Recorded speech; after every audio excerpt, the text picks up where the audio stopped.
guys, ako po si Roda ng Roda's DIY Design. Welcome back sa channel ko. Ngayon ay ipapakita ko sa inyo ngayon itong pichil na ito na aking binigay sa akin noong pumunta kami sa garage sale. Ngayon, i-recycle natin ito, pagagandahin natin ito para makita natin kung anong kinalabasan. Dahil itong pichil na ito, kaya binigay sa akin kasi may sira na siya dito sa kanyang muso. Okay? So, maganda siya. Gagawin ko, i-recycle natin siya. At meron din akong dalawang candle holder dito. Okay, so ito yung dalawa kong candle holder na galing sa nanay ko. So, i-recycle din natin itong mga ito. Gagandahin ko din sila. Okay? So, tara, baybayan nyo ako kung paano ko pagagandahin ang mga ito. Okay? Ang una kong gagawin ay gagamit ako ng spray paint na brown para dito sa pichil. Kailangan ko silang gamitan ng spray paint para kumapit ang white paint natin mamaya.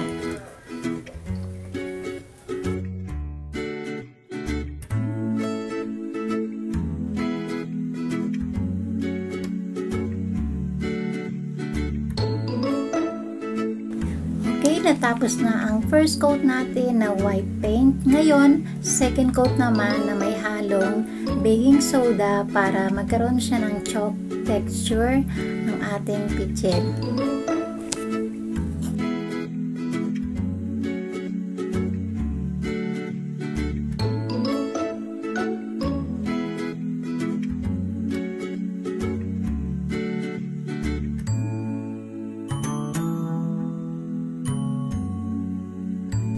Ngayon naman, para lalong maging maganda ang ating pichil ay gagamit ako ng printed vintage design. At itong bread cutter na ito o mold para may shape ang ating clay. Gagamit ako ng white clay para idikit sa clay ang vintage design natin. So, gugupitin ko muna ang printed design. Gagamit ako ng gunting para ma-prepare natin siya mamaya. Tayo ng white clay. Maganda itong clay na ito. Gustong gusto ko siyang gamitin para sa mga project ko.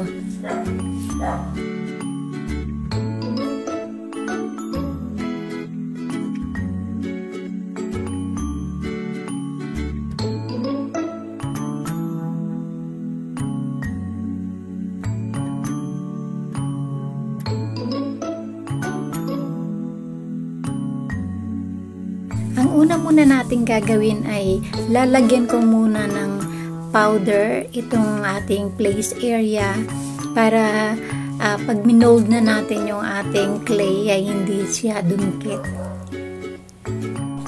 Nabili ko itong white clay sa paborito kong store sa New Star. Mas maganda itong clay na ito, hindi siya mabilis mag-dry. Hindi katulad ng na-purchase ko online, madaling mag-dry. Kaya pag gagamitin ko na siya uli ay matigas na yung clay. So, i-shape natin siya using cutter o mold para may shape ang clay natin. Madali lang gamitin ang clay na ito. Ang ganda niyan tingnan. Ang gandang tingnan. Okay.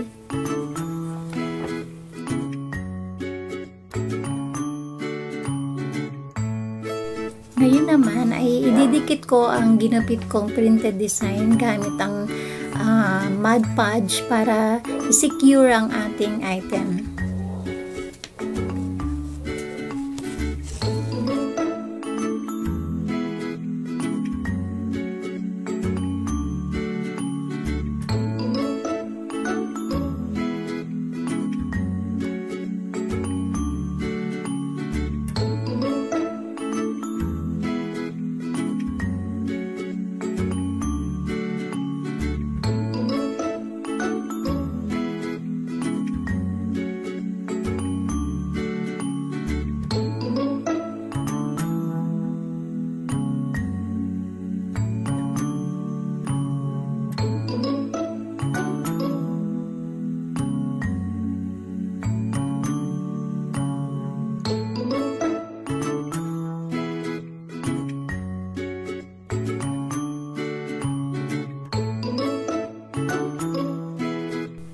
Gagamit naman tayo ng King Kong glue sa ating clay para idikit ang clay sa pitcher na may printed design para hindi ito matanggal.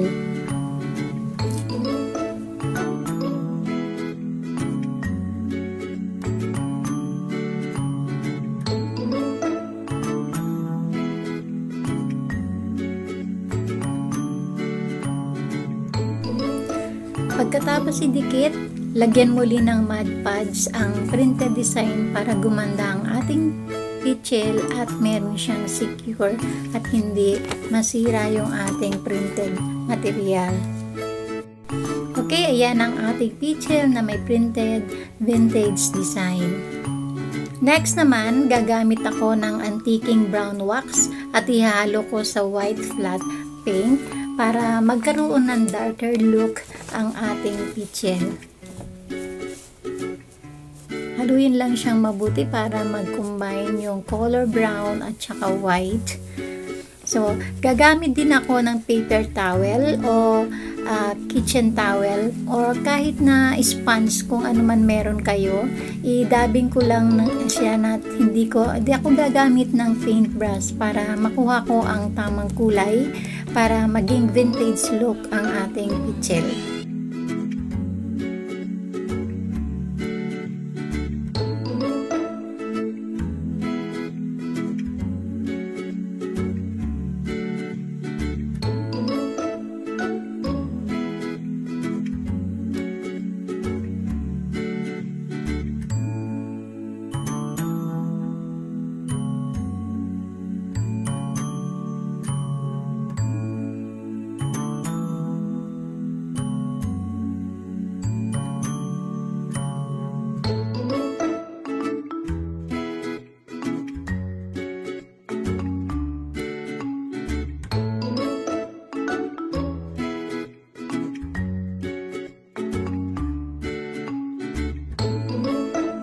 Next naman, itong dalawang glass candle holder na ito na galing sa mother ko, spray din natin sila ng spray paint na brown para kumapit ang white paint na aking gagamitin.